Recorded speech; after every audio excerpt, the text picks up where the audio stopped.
Jackets win 4-3 over the Winnipeg Jets. Borkstrand continues to be Borkstrand, just scoring crazy goal after crazy goal. Elvis had a little bit of a shaky game, but he had a little bit of a shaky game the first time he played the Jets. I think it might have been a little bit of nerves because he didn't have the great showing last time.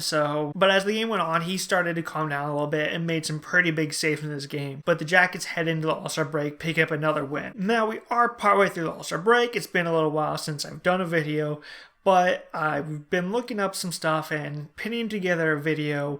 Should be right about here. And it's about how the Jackets have been successful this year.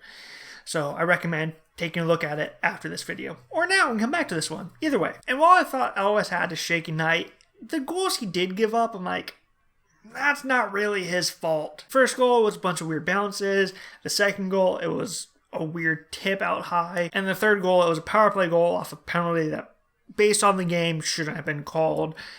And it was a great shot. Plus, Elvis has been playing amazing so far. So he has one game where he gives up 3 goals. All right, cool. If it goes back to the way he was playing before this game, Borkstrand keeps pitting on ridiculous goals. And on the second goal, he just powered his way through that check. He was like, I'm good, you don't need to hit me.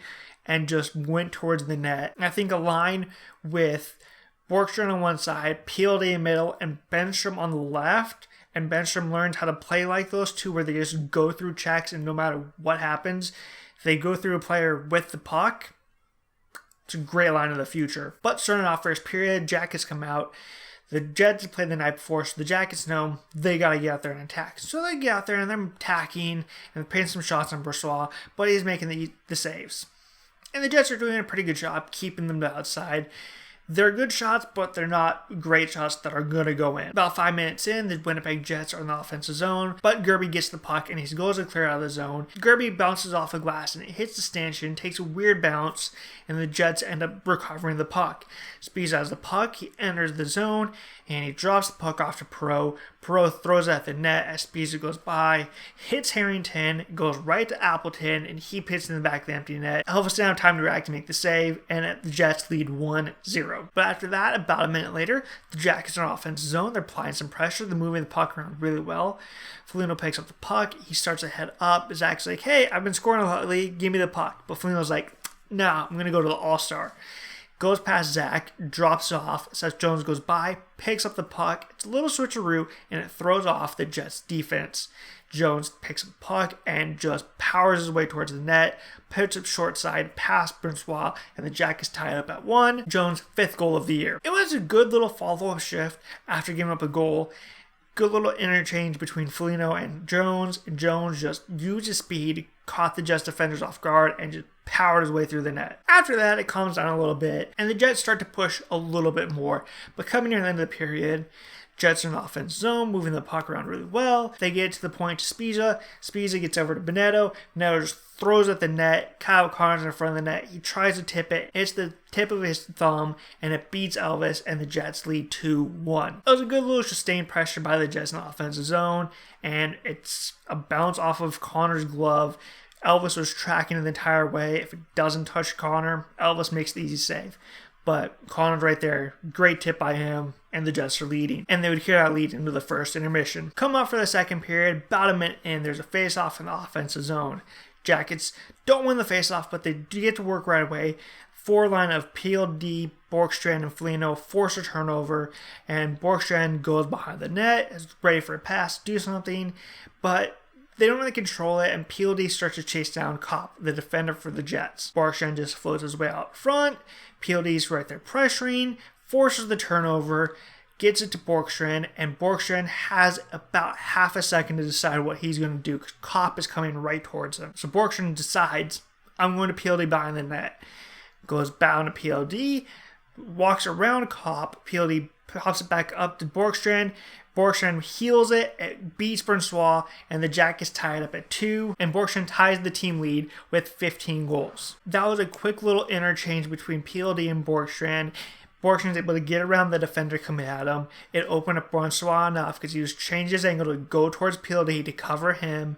And it was just a quick little bang, bang, bang, and it beats Francois. The Jackets have tied it up again. Both teams will get some chances during the rest of the second period, but the goalies keep staying tall until about 5 minutes left. Jets in the offensive zone, and the Jackets go to clear it up. And the defender for the Winnipeg Jets steps in, cross-checks Nyquist in the back, knocks him to the ice. I'm like, that's interference on a cross-check. He reaches up, catches the puck, pits it down, and the Jets get more offensive zone time. I'm like, all right, they're not calling that type of stuff. That's fine. A couple minutes after that, the Jackets cleared it out of their zone, and as the Jets are coming back in the zone, Scheifele walks in. Zach's doing a good job. He's in good position to defend Scheifele, and Scheifele walks over Zach's stick, falls down to the ice, and the ref arm goes boom. Zach, 2 minutes for tripping. And I was like, you didn't call the interference or the cross-check. Why are we calling this tripping where the dude falls over the other player's stick? That doesn't make sense. But whatever, Jackets' penalty kill has been great recently. Jets up winning the face-off. They bump it over to Scheifele on the wall. Scheifele gets up to the point to Pionk. Everybody slides into place. Pionk throws at the net. There's a couple sticks swinging at it, but nobody touches it, and it beats Elvis, and the Jets lead 3-2 off of the power play. It was a great shot by Pionk. Jackets never touched the puck. It's been a problem recently. Their penalty kills recently, they're either winning the face-off or they're losing the face-off, and it's going in their net almost immediately. There's been a couple of them where they lose the face-off and the Jackets go to kill and they do a good job locking it down. A lot of the Jackets' penalty kill success of recently is them winning the first face-off and then locking it down from there. But soon after that, the Jackets get a power play. The first little bit, they're not doing too well. The Jets are doing a great job getting out of their zone. The Jackets end up getting set up in the offensive zone. PLD gets the puck over to Zach Werenski. Zach gets over to Borgstrand, and they push the defenders down and create a bunch of open space up high. And then Borgstrand gets it back up to Zach. And now the Jets are kind of scrambling a little bit because they got to fill in that space fast. Zach gets over to PLD. The Jets are still in scramble mode. PLD throws the puck at the net. Princeall makes the save. It squeaks through. Nyquist sees it on the back door, and he dived at it, swinging his stick. It heads to the puck and enters the net. Jackets tied up at 3. Nyquist's 11th goal of the year. While the first little bit wasn't the best, once the Jackets did get set up in the offensive zone, they moved the puck around really well, and PLD's shot squeaks through, and it was a great diving desperation play by Nyquist to get at the goal. The puck was so close to staying out, Nyquist had to dive. But we had a second intermission tied at 3. Come on for the third period, and it looks like the Jets are starting to get a little tired, and the Jackets are starting to capitalize a little bit more. Yes, the Jets had more shots in this period, but I think the Jackets had better quality shots. Elvis didn't have to make any crazy saves. It was a lot of routine stuff for him, which, yeah, it takes a lot out of you, and they can score on routine goals, but there weren't a lot of high danger stuff. About 5 minutes left in the period, the Jets just get out of their zone, get in the offensive zone. Seth Jones gets the puck as the Jets go for a change. So Jones waits a little bit and he sees he has Borgstrand basically at the blue line because he's coming off the bench. So as Borgstrand starts to get closer to the blue line, Jones goes, "Now's my time," sends up the wall. Borgstrand paces up, him and the puck meet at the exact same spot, and he enters the zone. Kulikov goes to throw a hit on Borgstrand, and Borgstrand just powers through it and heads towards the net. Francois is in a good position. He knows he has the defender to his right laid out, which means there's going to be no pass going across. He can focus all on Borgstrand.